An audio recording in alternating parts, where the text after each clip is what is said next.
Real Talk with ReZsaun. Hello world and welcome back to Real Talk with ReZsaun, where nothing's off limits. You could have been anywhere in the world, but you are here with me and I appreciate that. I am your host, ReZsaun Lewis. Now here on Real Talk, our show, everything is debatable, so on any given week, we can be discussing anything from sports to music to politics. You name it, we'll discuss it. Now for those who are new to the show, I break my show down into sections. The first part of the show is current events and topics. The second segment of my show is the relationships / family segment, followed by the audience question segment. Funny, Javar. If you would like to call in during our audience question and answer segment of the show, please write down this number. It's 843-900-6847. That's 843-900-6847, and I will let you know when the lines are open. I want to get started by saying that there are several topics that I want to talk about today, and today's show is definitely going to have much more of a serious tenor than it normally would. Just because we're in a day and time where it's some serious stuff going on, and I want to make sure that I do engage those discussions in a way that is substantive, and also understand, I'll make this disclaimer as well, that me discussing these things on Real Talk with ReZsaun and me expressing an opinion on these things does not mean it's the 100% truth. It means that that's my opinion of it. It's my take on it, and I completely honor my audience's ability and opportunity to disagree. So if you do disagree with something that I say, I have absolutely no problem with you saying, hey ReZsaun, I disagree on these fronts. So with that being said, let's get it cracking. The first thing I want to talk about is the attempted bombing of CNN headquarters, as well as 14 other additional places by a bomber. I want to read you guys from the article. So I'm going to make sure I copy that, because I like to give you all the information as we go on. All right. I'm going to read you guys from the article, and then we'll talk about it, okay? So the article says 5 days, 14 potential bombs, and lots of questions. Here's what we know. And this is from CNN contributor Faith Karimi. So shout out to Faith Karimi from CNN. A series of suspected explosive packages intercepted this week left the nation stunned, and authorities hunting for a bomber targeting prominent Democratic figures and CNN. Authorities intercepted all packages before they were delivered to their intended targets, and none of the bombs were detonated, so no one was injured. Friday, authorities arrested a Florida man and charged him with 5 federal crimes. Here's a breakdown of what we learned this week. All right? The packages that were received and intercepted were to billionaire investor George Soros, Hillary Clinton, former Secretary of State and former First Lady of the United States of America, former President Barack Obama, former Attorney General Eric Holder, Democratic U.S. Representative Maxine Waters, John Brennan, actor Robert De Niro, former Vice President Joe Biden, Senator Cory Booker, former National Intelligence Director James Clapper, U.S. Senator Kamala Harris, Democratic donor Tom Steyer. Now, what do all of these people have in common? We'll come back to that. The first thing I want to say is this. Okay, let's go back. Okay. What do these people have in common? They were all staunch President Trump critics. They were all staunch critics of President Trump. Now, with that in mind, I still can say that I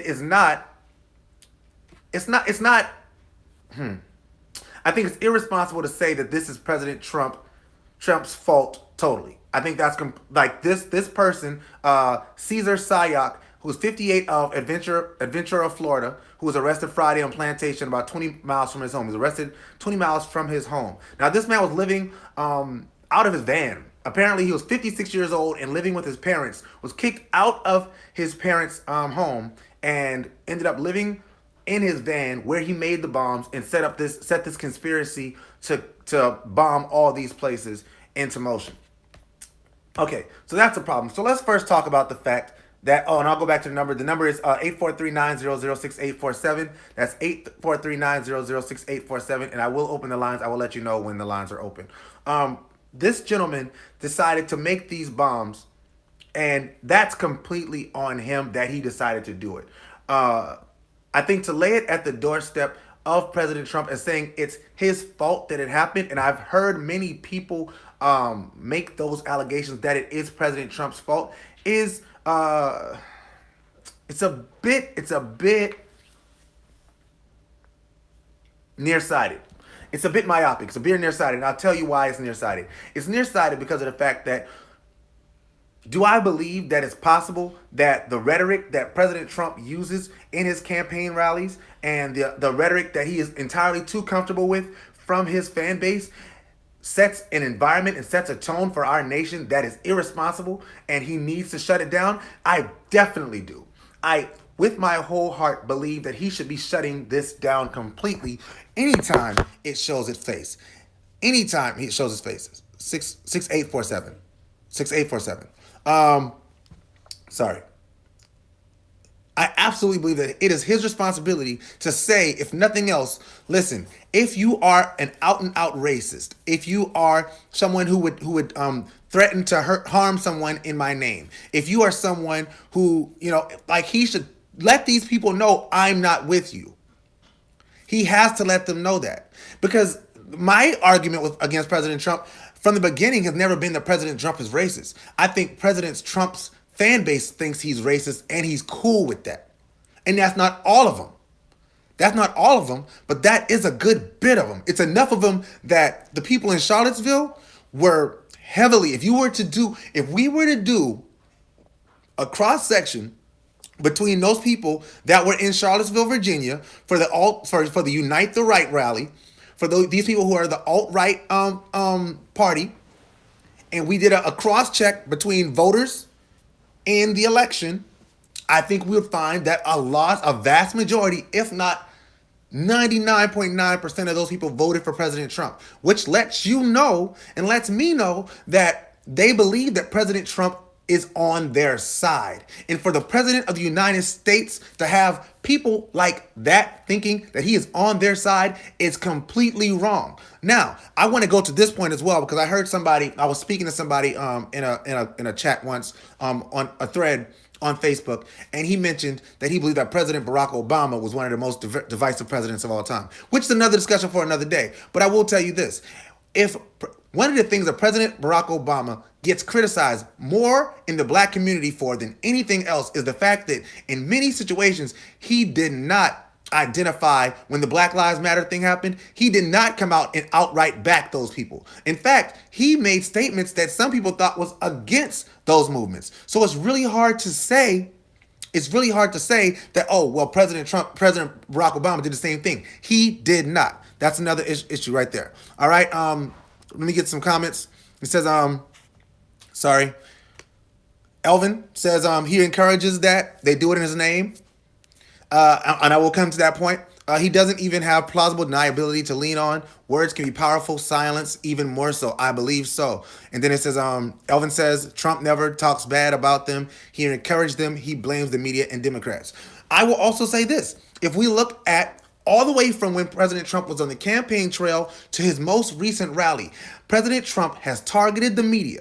President Trump has targeted every single person that received some kind of threatening, those bomb devices that this Caesar gentleman sent out were all people that President Trump outright has gone at politically over time. Like in his rallies, also in his rallies, he has advocated for the assault of people at his rallies. That's a problem. Not, hey, let's disagree amicably. Hey, we have political disagreements, but we should have a level of respect for one another. President Trump has shown that he has a lack of respect for human beings. And that's where he has no plausible deniability. Because even if he did not send those bombs, and I do not believe with any fiber of my being that President Trump wanted bombs sent to any of those people. But what I do not believe is that person who did it didn't think he was doing it on behalf of President Trump. That's what I'm saying. Because I will tell you this, if somebody killed people or tried to kill people in the name of President Barack Obama, ReZsaun Lewis will be on Real Talk with ReZsaun right now telling those people, President Obama, you need to come out and outright call these people out and tell these people that you are not with them. The same thing I'm telling President Trump. And I would also tell President Obama, listen, there's something about what you're doing that's making people think that they need to do this for you.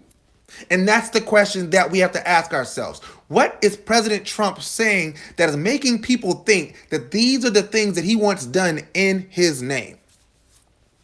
And until he figures out a way to fix that, we will continue to have these problems. And there's no amount of words, there's no amount of rhetoric that he's going to be able to use to change that. As long as he's going into his rallies and talking about how the press, starting the CNN chant sucks, simply because of the fact that they're doing their job. CNN's job is to report the news. Their job is not to make the president look good. If the president comes out and says something at a press conference, CNN's job is to report that news. It's not to say, oh, the president said this, but we think he meant this. No. If the president calls a place a shithole country, the CNN has to report that. CNN has to report that because that's their job. That's their job. All right? And so with that being said, there's so many things about these potential bombings that rub me the wrong way. It rubs me the wrong way. But until our president shows that type of behavior and that type of activity is not appreciated by his administration, not by a press release, because if you listen to the press conference that he did immediately after the bombing suspect was found to be a staunch Trump supporter, he took no ownership of that. And then he went back to bashing the media right after it, which lets you know that his problem was not with what the man did, because he probably thinks they deserved it. I'm just saying. Comments. Let's see. Elvin Spates. If these people were Mexican, Muslim, or black, he would have a lot to say. Could you imagine what they would scream if they were Mexicans doing this? We would hear build the wall speeches all day. Which is another issue, right? We talk about immigration. We talk about immigration because we have these terrorists that are around the world that we're so afraid of. Meanwhile, we have terrorists right here in our country that we're doing nothing about. The KKK, I still not believe is listed as a terrorist group, as a hate group. I still don't believe that they are. Why do I know that? Because we still have government-protected KKK rallies in our country. ISIS can't do that. If you're a terrorist group, you cannot be protected by the police. That's an issue. Despite the history of the KKK in our country, what we know to be true, we know about the bombings, we know about the hangings, we know about these things. And despite knowing about these things, the KKK is not listed as a terrorist or hate group in our country. I'm just saying. We got to consider all these things. We have to consider all these things when we consider the truths. Now, with that being said, this is Real Talk with ReZsaun. I am your host, ReZsaun Lewis. And like I told you tonight, we are talking about some more serious topics than we normally talk about. I normally kick it around a little bit, but we are in some times right now. This past 2 weeks, we've seen such a uptick in dangerous and just behaviors we cannot continue to just overlook and bypass. We cannot continue to do that. We cannot continue to bury our heads in the sand and act like we're not seeing things that are happening right in front of our faces. We cannot continue to pretend like the rhetoric is just talk, because we are headed toward a place. We are headed towards a place as a country that if we don't correct it, we will have a war within ourselves. We will have a war within ourselves. If you look at the rhetoric that has been used, and I'm veering off a little bit. If you look at the rhetoric that's being used, I saw a commercial for and I'm not going to use any specific political party or anything, but it was a commercial that I saw, and the commercial literally was like, if you could imagine everything bad that could possibly happen in the future for the U.S., all of it happened at one time because a person from a different party was elected. That was the premise of the commercial. There are people who are going to watch that commercial and believe it. Why?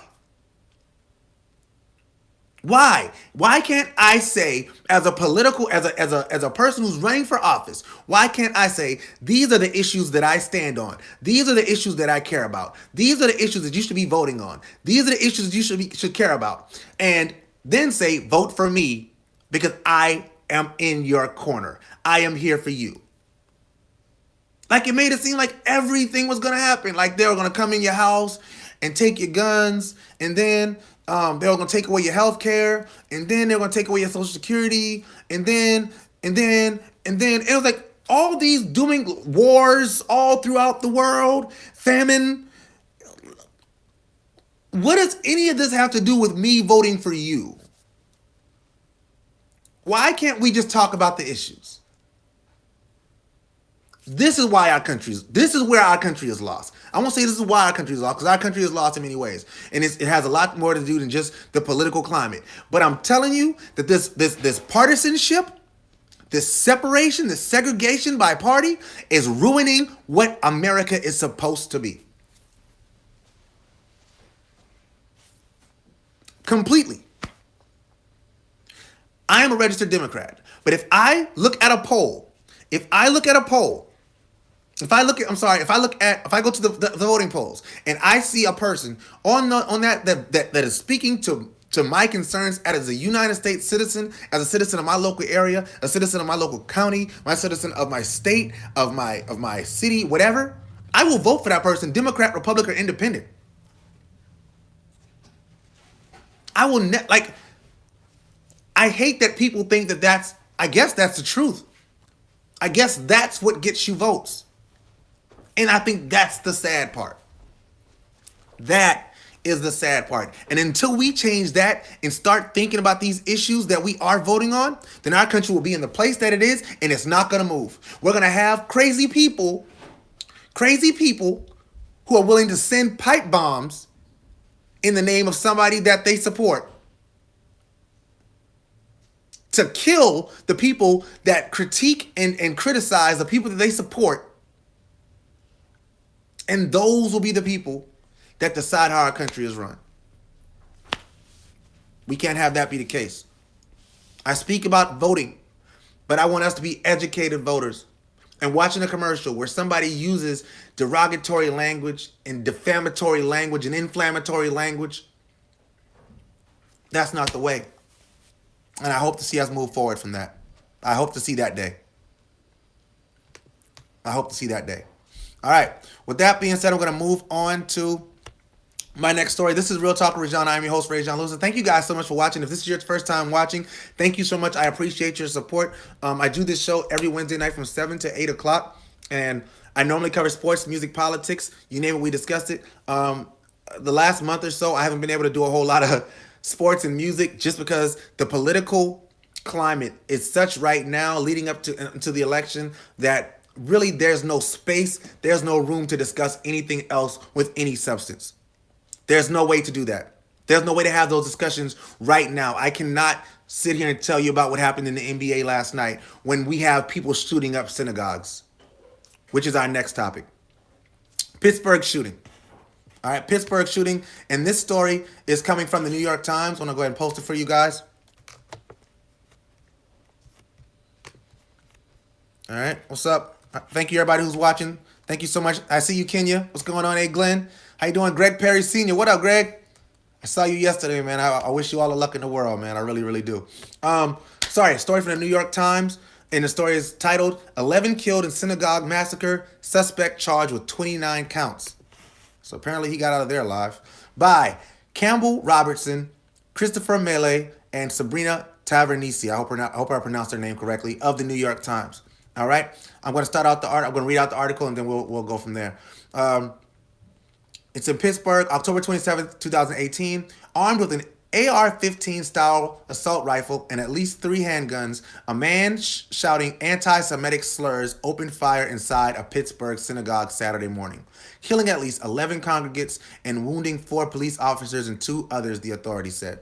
In a rampage described As among the deadliest against the Jewish community in the United States, the assailants stormed the Tree of Life congregation where worshipers had gathered in separate rooms to celebrate their faith and shot indiscriminately into the crowd, shattering what had otherwise been a peaceful morning. The assailant, identified by law enforcement officials as Robert D. Bowers, fired for several minutes and was leaving the synagogue when officers dressed in tactical gear armed with rifles met him at the door. According to the police, Mr. Bowers exchanged gunfire with officers before retreating back inside and barricading himself inside the third-floor room. He eventually surrendered.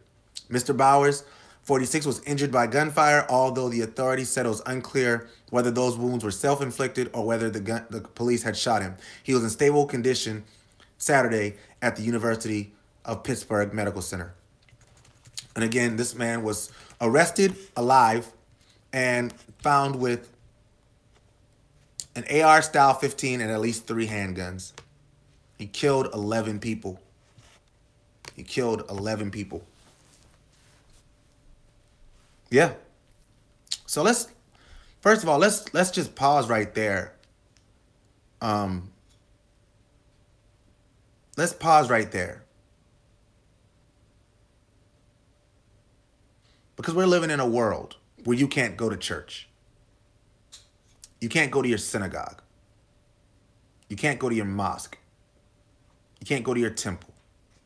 You can't go to a religious place where people should feel safe.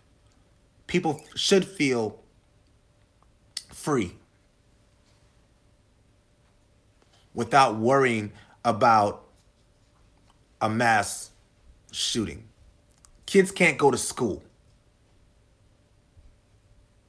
without being afraid that lockdown drill that they had will come in reality. That's sad. And despite that,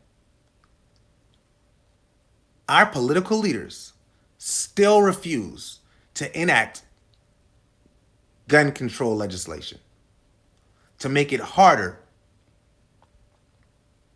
for people like this person to get his hands on an AR-15 and an assault rifle. That's a problem. That's a problem that we have to solve. But the truth is that we won't. Do you know why we won't? Because there's too much money there's too much money backing the gun. There's too much money backing the guns. There's more money backing the guns than backing the children. There's more money, I'm going to say that again. There's more money backing the guns than backing our children.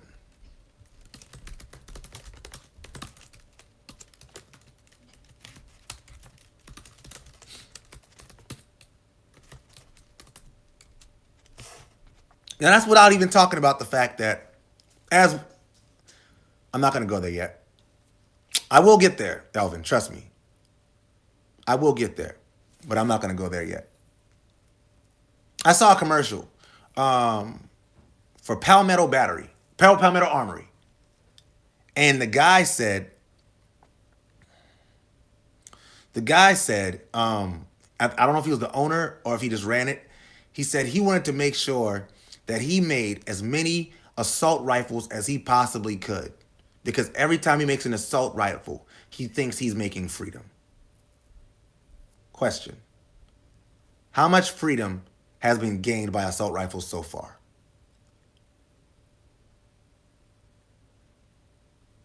How many people have been saved by assault rifles so far?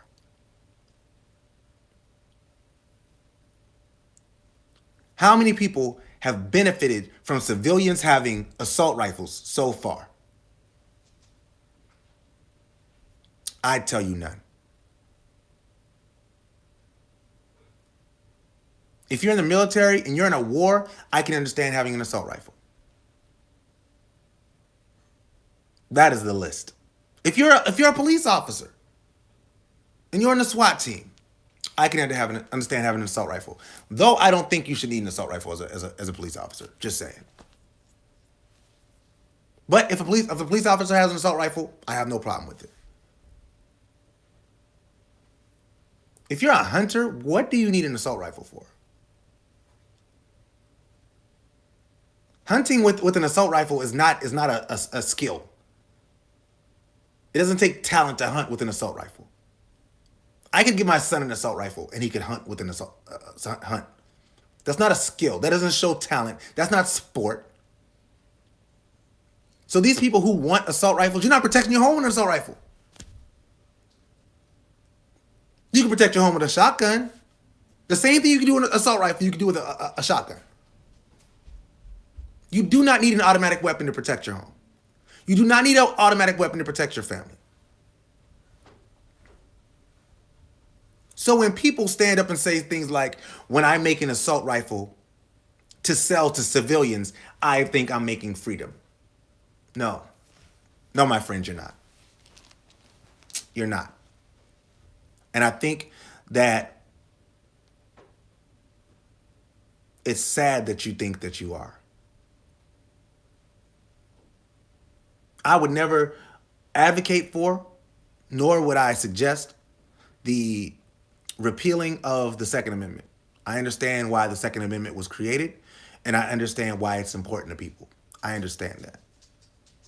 But when they made the Second Amendment, there were no AR-15s. When they made the Second Amendment, there were not mass shootings of children and people going to church, going to mosque, going to synagogue. There weren't those things. And to continue to encourage such a practice in a time where we are having those things is irresponsible and it's greedy, because that's what it's really about. It's about every time I make an assault rifle, I make money. That's what he should have said. I would have respected that so much more if you had just said, you know what? I like making assault rifles because I like making money. And if these politicians will get up and say, you know what? I support the NRA because the NRA puts a lot of money in my pocket. Go look up the numbers. If you don't believe me, go look up the numbers. Look up the amount of money that is spent by the NRA year after year after year on lobbying.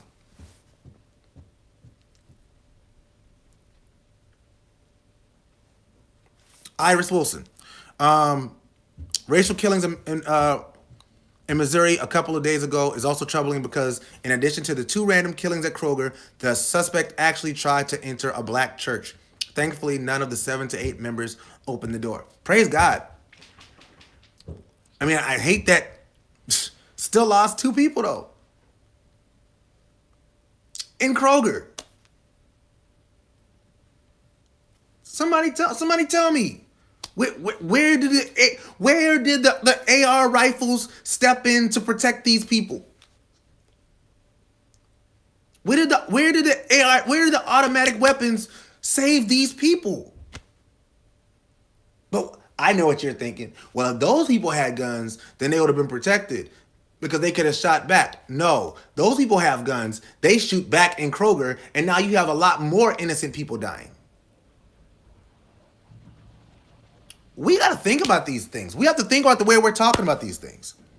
And until we find a way to talk about these things that will lead to reasonable gun control laws so that AR-15s do not end up in the hands of crazy people, then nothing's going to change. It's going to be what it is. We're going to be watching the news every day and find a different killing of a different group of people because they were different. Man hates black people. Man walks into church, kills black people. Man hates Jewish people. Man goes into church. Man kills Jewish people. Man tries to get into church, can't get into the church. Man goes into Kroger and just starts shooting old black people.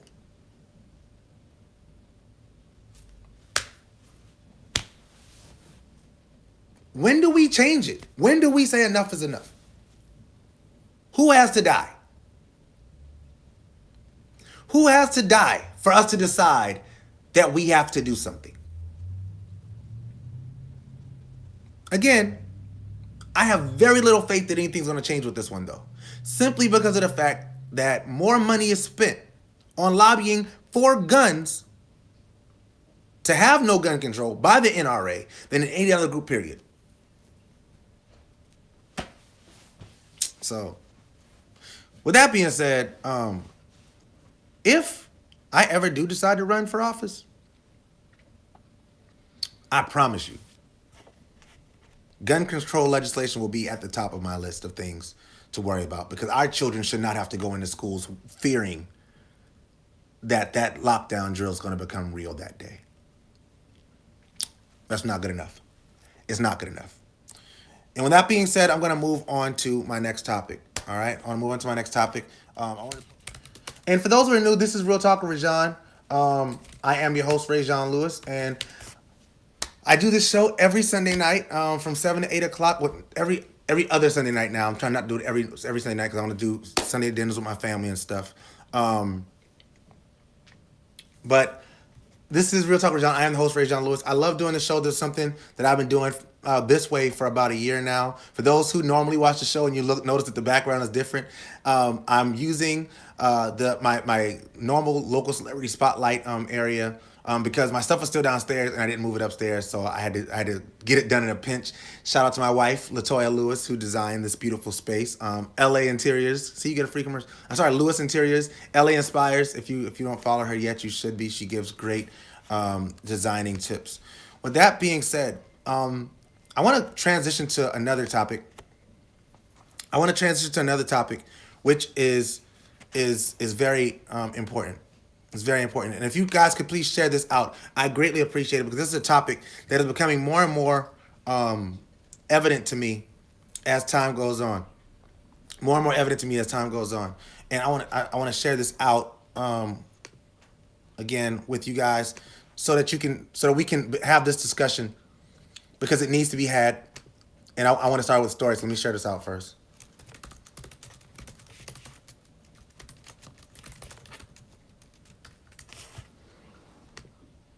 All right, so I remember being a kid, right? I remember being a kid, and I remember thinking what I knew about relationships. And when I was in 3rd grade, 4th grade, 5th grade, you have the little boyfriend and girlfriend thing. But I found that the kids these days are sort of experiencing that on a different level. And it's come to my awareness that our children are talking about sex. Our children are talking about sex. Not just my children, because yes, it's my children too, apparently. But your children, as young as 3rd, 4th, and 5th grade, are talking about sex with their friends at school. And I'm not talking about, I want to get into bed with you, terminology like that. I'm talking about using the actual language, the actual lingo, using the vulgar words, using the vulgar terms, saying words that I would never say in front of my mom, and they're just using them like willy-nilly. I see it in the classroom, I see it in these streets, and I see it at home. And what I'm telling you is that we have to start having these discussions with our children. With that in mind, I wanted to find an article that talked about talking to your children about sex. And hopefully it helps somebody else, because I'm telling you, if you're thinking my child, not my child, not my child, you're wrong. And even if it's not your child, get ahead of it. Because in your child's school, they are talking about these things. They are talking about these things. So the article that I have is from www.healthychildren.org. And the article is written by, do they give anybody credit? I don't think they give anybody credit. Oh, it says author Kenneth R. Kinsberg, Dr. Kenneth R. Kinsberg, and Dr. Sarah B. Kinsman. All right, and it's called Talking to your children about sex. And let me share this link with you guys. All right. And thank you again so much for watching. So it says, our children live in a highly sexualized society where they're exposed to sexual languages, images, and behaviors before they're developmentally prepared to handle them. Kids didn't ask for hormones at age 12, but they are stuck learning how to handle their changing bodies and urges in a society that shows them yes, but tells them not now. All right? So it gives some tips about talking to your children about sex. All right. So the first thing it says is don't discredit love. All right. Understand the importance of romantic attachments in a teenager's life and the intensely strong feelings that they generate, even if your definition and perspective of love differ from your child's. It's important that you don't discredit love. If you're going to talk to your children about sex, you should definitely talk to your children about love. They need to understand what love is. Healthy love, clearly defined love. And we need to really be examples of that as well. It's really hard to tell our children, about love if all we do is bash the people that we're in a relationship with and have unhealthy relationships. Like, our children learn unhealthy relationships from us, and they mimic that behavior as they're dealing with their friends in school and as they're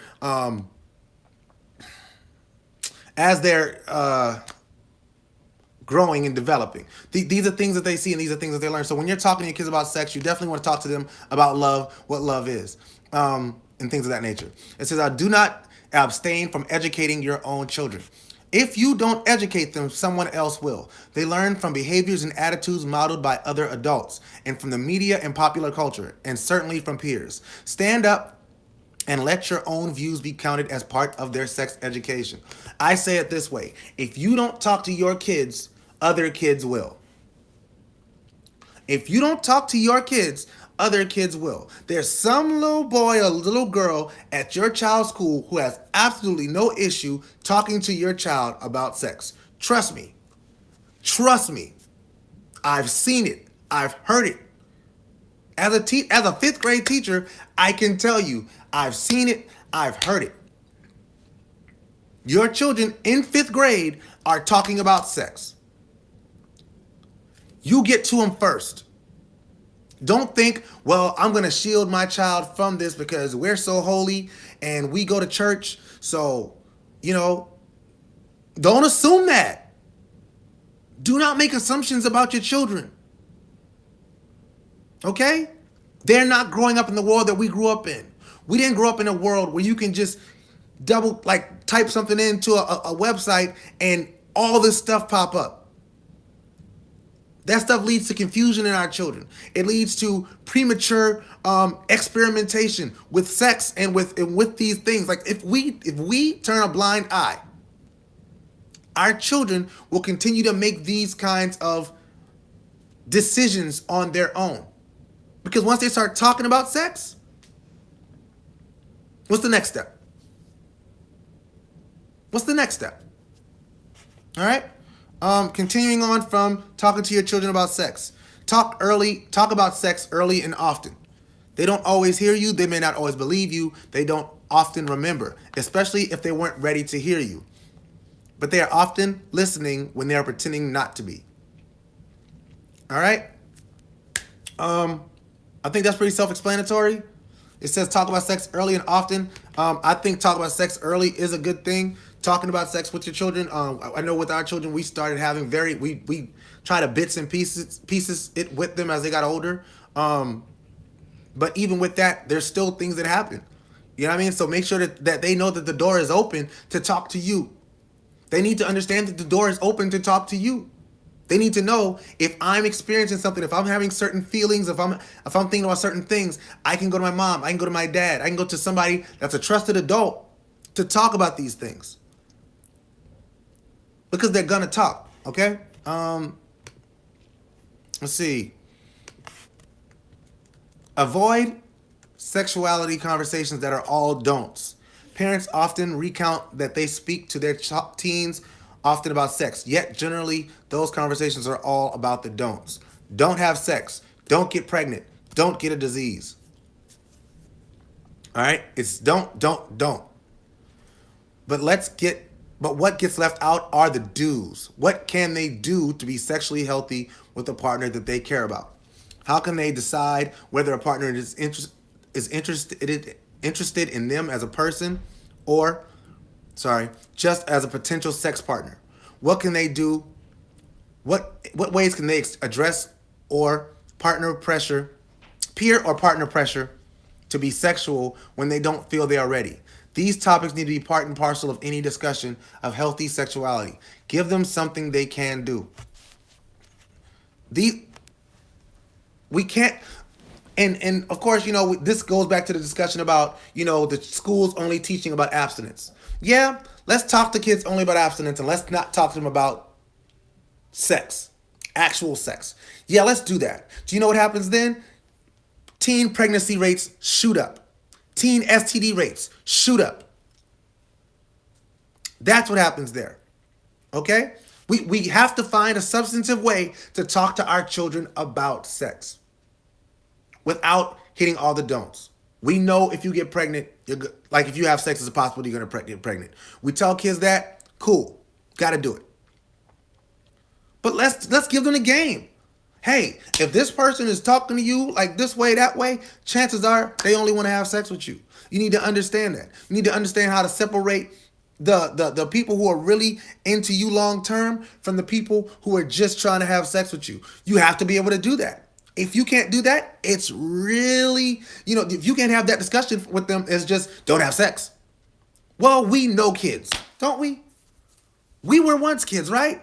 We were once 15, 16, 17, 18, 19. And no matter what an adult told us, you should not have sex. Guess what we went out and did? We had sex anyway. A kid's going to do, they're going to do what they're going to do. We're not around them 24/7. But what we can do is talk to them about these things in a way that they will have tools that they can use. And if they decide to employ them, then they have them. Tools, all right? Things in their bag that they can pull out and use anytime they need it. And if they decide not to use it, then okay, but at least we gave them the information. Iris Wilson, as a community, including our churches, we have to stop being hypocrites. Iris, I'm going to love that comment right now. I want to love that comment right now because of the fact that we, as a society, have become hypocrites in this way. We definitely have become hypocrites in this way. We tell our children, don't have sex, don't have sex, don't have sex, don't have sex. When we know what we did. We know what we did. So your kids are looking at you and saying, but mom, you had me when you were 15. How are you going to tell me not to have sex? Dad, you hadn't graduated from high school before you had mom pregnant. How are you going to talk to me about sex? How are you going to tell me I shouldn't do nothing when you couldn't follow your own advice? There's nothing worse than a hypocrite. And when our kids look at us and they see us in that way, they don't listen to us. And our goal should be for our children to listen to us. Our goal should be for those kids to hear us out and listen to us. And I do see some comments coming through that I can't see. So I'm trying to make sure that I can respond to the comments as they're coming in. But if you are commenting and I'm not responding, it's because I can't see it on here. So I do apologize. But please continue to leave comments. And if I don't see it during the live show, I will respond at the end of the show. But again, I'm talking about the topic of talking to our teens about sex. This is Real Talk ReZsaun. I am your host, ReZsaun Lewis. All right? Some more tips. And I'm not going to go through all of them because there are a lot of them. Be real. Be real. It's to dispel myths and rumors. Provide accurate information. Use simple language, but respect their intelligence and curiosity. Above all, avoid talking down to your children and teens about sex. Be real. Because these friends that they're talking about sex with, chances are they haven't really had sex themselves. They might have saw a video, which is very likely a lot. There are more children watching pornography than you know. Check your child's browser history. If they have a tablet, if they have a phone, if they have a laptop, they have some kind of device, check they're watching these videos.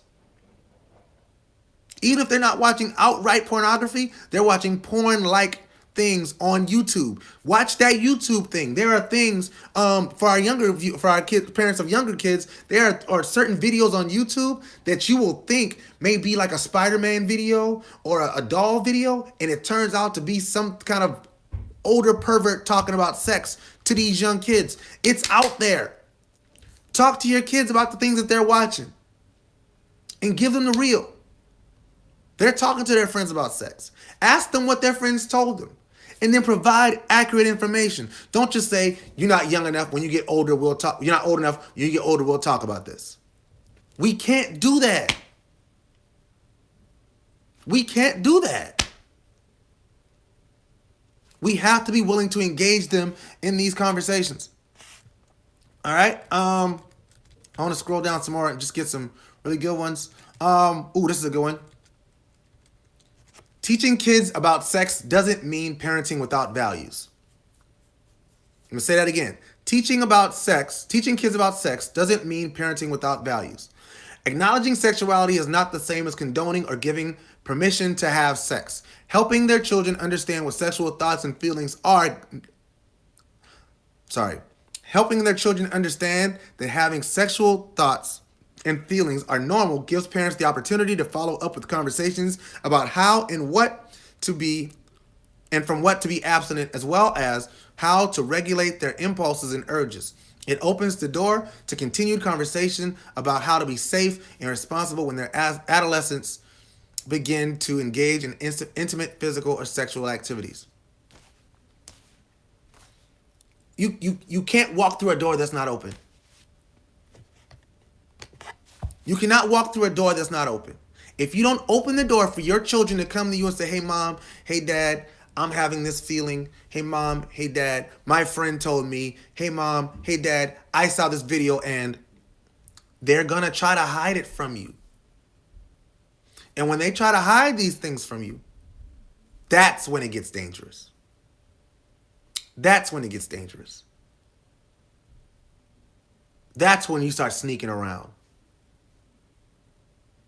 Because I can't trust my mom or my dad to talk to me. I don't have any accurate information about sex.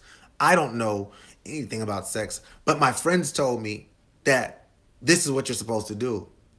My friends said that everybody's doing this. My friends said that if I'm not doing this, then I'm not cool. And you know, my friend told me you can't get pregnant if you have sex standing up. Which people believe it or not. When we have that happening, when your kids are afraid to talk to you, those are the things that you open the door to. And what you should be opening the door to is your child walking up to you and saying, hey, mom, hey, dad, I need to talk to you about this. And I trust you to give me the advice that I need. Like I said, this is a great article. If you have not read this article, please read this article. It's a great article with great information. The last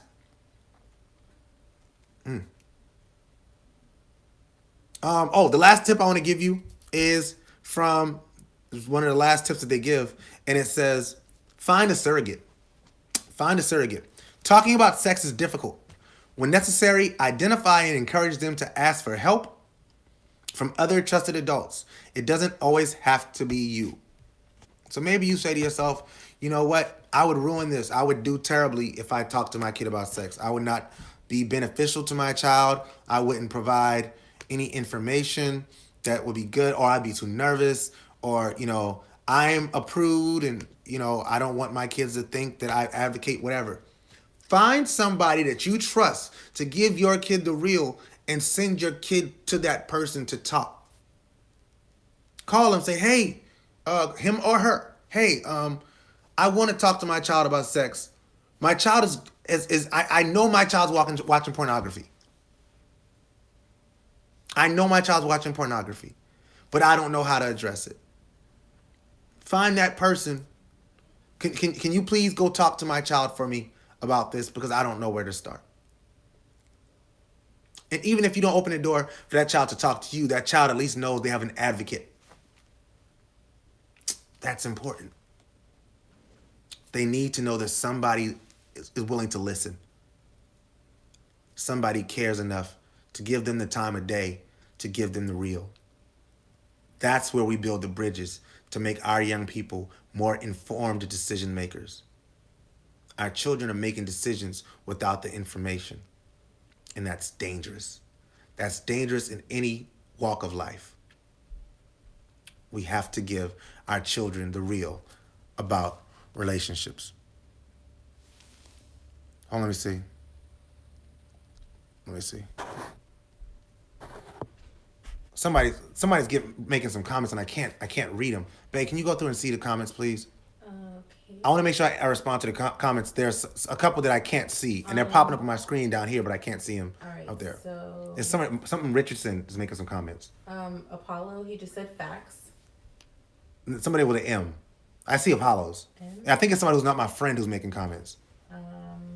Then I can't see them either. You can't see them either? Okay, because No. there's a person in here who's making comments, and I want to see your comments, but I can't see your comments, and they look to be really good comments, so I do apologize, but I promise you I will respond to your comments as soon as I end this video. Thank you so much for watching and tuning in. Thank you.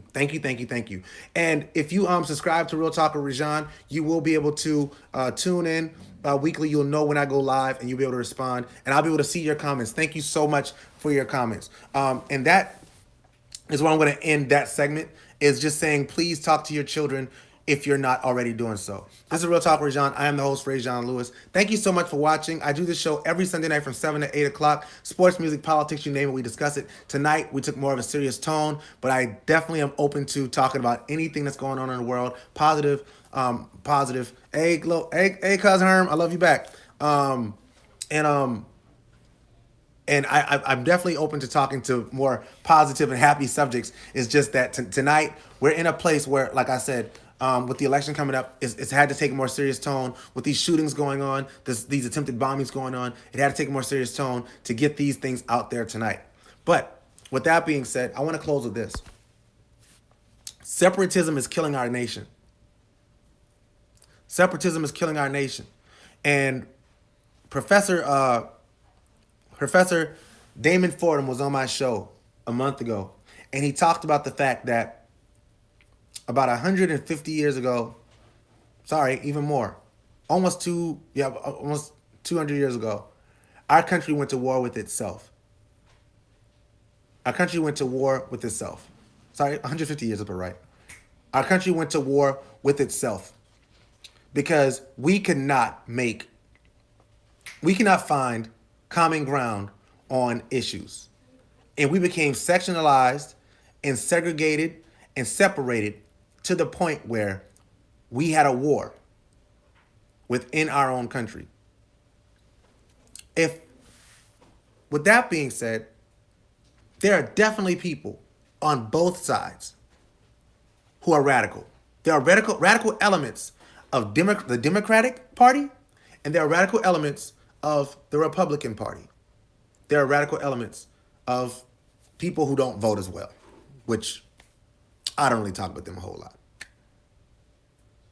Until us people that are not radicalized, Montgomery, that's his name. Thank you so much. Thomas Montgomery, I can see you down here, but I can't see you on here. Until the people who are not radicalized, the people who do have the sense to think, the people in the middle, Republican and Democrat, both alike, and independent, until we learn to come together, we have to come together now. We have to come together now. We cannot let radicalized elements determine what our party is. When people from Fox News talk about the Democratic Party, most of the time, when they're talking about the negative things, they're talking about the extremists. Conversely, when people on the Democratic side talk about Republicans, they're talking about extremists. We have to identify that there are people with common sense on both sides. All Republicans aren't crazy. All Democrats aren't crazy. And we can sit here and bicker about who's the most crazy group. But all that does is draw a bigger wedge within the middle of our country. A wedge that can destroy the foundation on which we were built. We cannot allow that to happen. So again, I would like to do a panel. I'm going to put this out there. I would like to do a panel with Republicans and Democrats. People on both sides where we can sit down and talk about these topics that are going on. I want to talk about gun control. I want to talk about the economy. I want to talk about Trump's America. I want to have a substantive discussion. If you think you fit into that mold and you live in the Tri-County area, I want to meet you. I want to talk to you. I want to have you on this show. I want to provide you a forum to make your thoughts known. I want to find a bridge that we can use to get over. But we will not get over by calling each other names. We will not get over by bickering. We will not get over by arguing. We will not get over by fighting. The only way we get across this bridge is together. With that being said, I'm going to close. So thank you so much for watching. Thank you so much for watching this week. Reminder that my show is now split into 2 parts. On Wednesdays at 7 p.m. I interview my local celebrities, and on Sundays from 7 to 8 p.m. is my normal show. This week I am not doing a local celebrity spotlight because Wednesday is Halloween. So I will be kicking it with my kids. All right? We'll be out here in these streets getting this candy. Actually, I'll be handing out candy because that's what I do on Halloween. I hand out candy.